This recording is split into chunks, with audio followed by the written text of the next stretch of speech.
Politicians के साथ तो ऐसा करना चाहिए, जिस एरिया से वो जीते हों उसी एरिया के गवर्नमेंट कॉलेज में उनके बच्चे को पढ़ना कंपलसरी होता है, तभी वहाँ के गवर्नमेंट कॉलेज। इंडिया का जो करंट एजुकेशन सिस्टम है अगर वो इतना ही अच्छा है तो जो भी सेलिब्रिटीज हैं, पॉलिटिशियंस हैं, वो अपने बच्चों को बाहर पर भेज रहे हैं। A+B का whole square is equal to A² + B² + 2AB। इसका रियल लाइफ में क्या यूज है किसी को नहीं पता, न प्रिंसिपल, न टीचर, न बच्चे, बस पढ़ाई चले जाते। जितनी स्विट्जरलैंड की टोटल पॉपुलेशन है उससे ज्यादा इंडिया इंजीनियर्स प्रोड्यूस कर देता है। उसके बाद भी रिसर्च एंड इनोवेशन में स्विट्जरलैंड नंबर 1 पे है। इंडिपेंडेंस के बाद से रिपब्लिक ऑफ इंडिया ने 0 नोबेल लॉरिएट्स प्रोड्यूस किए इन साइंस। यूएसए ने 100+ कर दिए। ASER की रिपोर्ट के हिसाब से 83% एजुकेटेड इंडियंस एम्प्लॉयबल ही नहीं है। और ये जो सुंदर पिचाई, सत्या नदेला की हम बात करते हैं, इन्होंने भी आगे चल के अपनी एजुकेशन बाहर से ही करी है। और ये सारी चीजें जो मैं बोल रहा हूँ ना, इसका रूट कॉज फाइंड आउट करने के लिए हमें थोड़ा सा पीछे जाना पड़ेगा। जब ब्रिटिशर्स हम पे रूल कर रहे थे तो ईस्ट इंडिया कंपनी के सामने 2 मेजर चैलेंजेस थे। एक कम्युनिकेशन विद इंडियन, दूसरा वर्कर्स और क्लर्क्स की बहुत जरूरत थी। फिर थॉमस बेविंगटन मैकॉय ने हमें इंग्लिश एजुकेशन एक्ट ऑफ 1835 दिया, जिससे उनके दोनों पर्पस पूरे हुए। पहला, उनको बंदे चाहिए थे जो चुपचाप डेस्क पे बैठे, अपना काम करें, क्वेश्चंस ना करें और ज्यादा क्रिएटिव ना हो। Second, communication in English. English सबसे ज्यादा बोले जाने वाली लैंग्वेज नहीं है, उसके बाद भी इंग्लिश एक लैंग्वेज की बजाय एक क्लास बन गया इंडिया में। रशिया, चाइना, फ्रांस, ये सब जगह इतना ऑब्सेशन नहीं है इंग्लिश को लेकर जितना इंडिया में।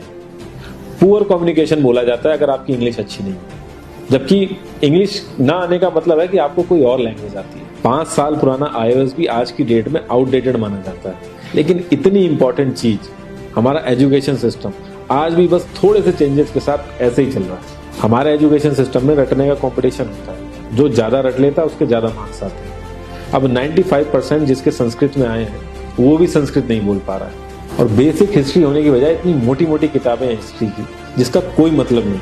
अगर आज की डेट में आपको कुछ भी पता करना, आप गूगल से पता कर लो, उसके लिए आपको याद करने की जरूरत नहीं है इतना कुछ। और ये गवर्नमेंट स्कूल में हर क्लास में इंग्लिश का सब्जेक्ट है। 12-12 साल लगाने के बाद भी लोग इंग्लिश नहीं बोल पा रहे हैं, और बिना किसी बुक को पढ़े 5 साल का बच्चा सीख लेता है, क्योंकि उसको वैसा एनवायरनमेंट मिल जाता है। A+B का whole square is equal to A² + B² + 2AB। इसका रियल लाइफ में क्या यूज है किसी को नहीं पता, न प्रिंसिपल, न टीचर, न बच्चे, बस पढ़ाई चले जा रहे हैं। हो सकता है इसका कुछ मतलब हो, लेकिन आप ट्राई करके देखें ना, किसी को नहीं पता। हाँ, 2AB की जगह अगर आपने 3AB बोल दिया तो 4 लोग हंसने वाले मिल जाएंगे आपके ऊपर। किंडरगार्टन में जो बच्चों को सिखाने के लिए टेक्निक यूज होती है वो लाख गुना अच्छी है कॉलेज की वो रटने वाली टेक्निक से। और जिन बच्चों के बहुत ज्यादा नंबर आते हैं, जो वो छुपा छुपा के एग्जाम में लिखते हैं, आप देखोगे जब वो रियल लाइफ में जाते हैं ना तो ज्यादातर क्रम्बल करते हैं। हर किसी को सेम सिलेबस और सेम चीज सिखाई जाती है बिना उसकी कैपेबिलिटी देखे, और क्रिएटिविटी का तो दूर दूर तक मतलब नहीं होता। अब एक लाइन से आप शेर, मछली, सांप, हाथी सबको लाइन से खड़ा कर दो और उनसे कहो पेड़ पे चढ़ो, उनको तो जिंदगी भर यही लगेगा ना कि वो तो किसी काबिल ही नहीं है। और द्रोणाचार्य ने भी पांडवों को उनकी स्किल सेट के हिसाब से उनको चीजें सिखाई, सबको एक ही चीज नहीं सिखा दी। और हमारे एजुकेशन सिस्टम में ज्यादा ऑप्शंस भी नहीं है, सबसे ऊपर साइंस, फिर कॉमर्स, और सबसे नीचे जाके कहीं नंबर आता है आर्ट्स का।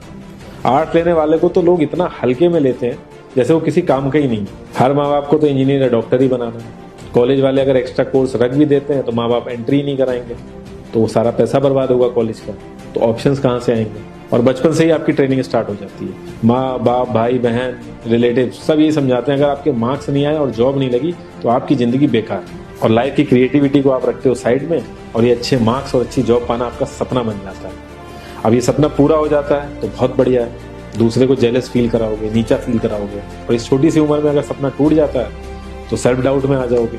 इतना बाहर वाले आपको नीचा नहीं समझेंगे जितना आप खुद की नजरों में गिर जाओगे। आप किसी भी 4-5 सक्सेसफुल आदमियों के बारे में सोच के देखिए जिन्हें आप बहुत सक्सेसफुल मानते हो, या जिनकी तरह लाइफ आप जीना चाहते हो। मैं ये कह सकता हूँ कि वो इस एजुकेशन सिस्टम की वजह से तो सक्सेसफुल नहीं होंगे, चाहे वो जो भी हो। धीरू भाई अंबानी, विराट कोहली, आमिर खान, नरेंद्र मोदी, ये सब हमारे इस करंट एजुकेशन सिस्टम के ट्रैप में नहीं फंसे। इन्होंने खुद सीखा, खुद एजुकेट हुए और खुद आगे बढ़े। किसी कंपनी के सीईओ को अगर ये कहा जाए कि आप अपनी कंपनी के सारे डिपार्टमेंट में इंटरव्यू दीजिए, तो कोई गारंटी नहीं है कि वो सारे डिपार्टमेंट के इंटरव्यू निकाल लेंगे। और ये भी हो सकता है कि वो आधे से ज्यादा डिपार्टमेंट के लिए क्वालिफाई ना करें एजुकेशन वाइज। लेकिन वो पूरी कंपनी चला सकता है। तो ये जो एक स्किल है, इसके बारे में बात क्यों नहीं होती? लोग अपनी 25% से ज्यादा जिंदगी इस करंट एजुकेशन सिस्टम में लगा देते हैं ताकि अपने से कम पढ़े लिखे आदमी की कंपनी में जाके उसके सपने पूरे कर सकें। इंडिया का जो करंट एजुकेशन सिस्टम है, अगर वो इतना ही अच्छा है तो जो भी सेलिब्रिटीज हैं, पॉलिटिशियंस हैं, वो अपने बच्चों को बाहर क्यों भेज रहे हैं पढ़ने के लिए? इनफैक्ट पॉलिटिशियंस के साथ तो ऐसा करना चाहिए, जिस एरिया से वो जीते हो उसी एरिया के गवर्नमेंट कॉलेज में उनके बच्चों को पढ़ना कंपलसरी हो जाए, तभी वहां के गवर्नमेंट कॉलेज सुधर सकते हैं। 368 प्यून की जॉब के लिए 1.5 लाख ग्रेजुएट और 24,968 पोस्ट ग्रेजुएट ने अप्लाई किया। मैं IAS PCS की तो बात नहीं करता हूँ, वो तो एक पैशन की बात होती है, लेकिन कुछ लोग 5-5, 6-6 साल से तैयारी कर रहे हैं कि कोई भी गवर्नमेंट जॉब मिल जाए उन्हें। उनसे पूछोगे क्यों ऐसे इतने टाइम से लगे हुए हो, तो वो एक ही चीज बोलेंगे कि जॉब सिक्योर है। मतलब आप काम नहीं भी करोगे तो आपको निकाला नहीं जाएगा। ये सारी कामचोरी वाली बातें माइंड में इसीलिए आती हैं क्योंकि हमारा जो करंट एजुकेशन सिस्टम है वो इतना कॉन्फिडेंस ही नहीं देता है कि हम अपनी स्किल के दम पे कहीं जाके काम करें और हमें निकलने का डर ना हो। मैं आने वाले 10 साल की तो बात ही नहीं कर रहा हूँ, अगर मैं आने वाले 5 साल की भी बात करूं तो टेक्नोलॉजीज में इतना ज्यादा चेंजेस आ जाएगा कि जो आज हम पढ़ रहे हैं, जिस स्किल पे हम फोकस कर रहे हैं, पता नहीं वो रेलेवेंट भी होगी कि नहीं उससे। Cloud computing, SEO, digital marketing, ये सब जॉब्स पहले एग्जिस्ट ही नहीं करती थी। हम लोगों को एजाइल होना पड़ेगा, नई नई चीजों को सीखने के लिए ओपन रहना पड़ेगा।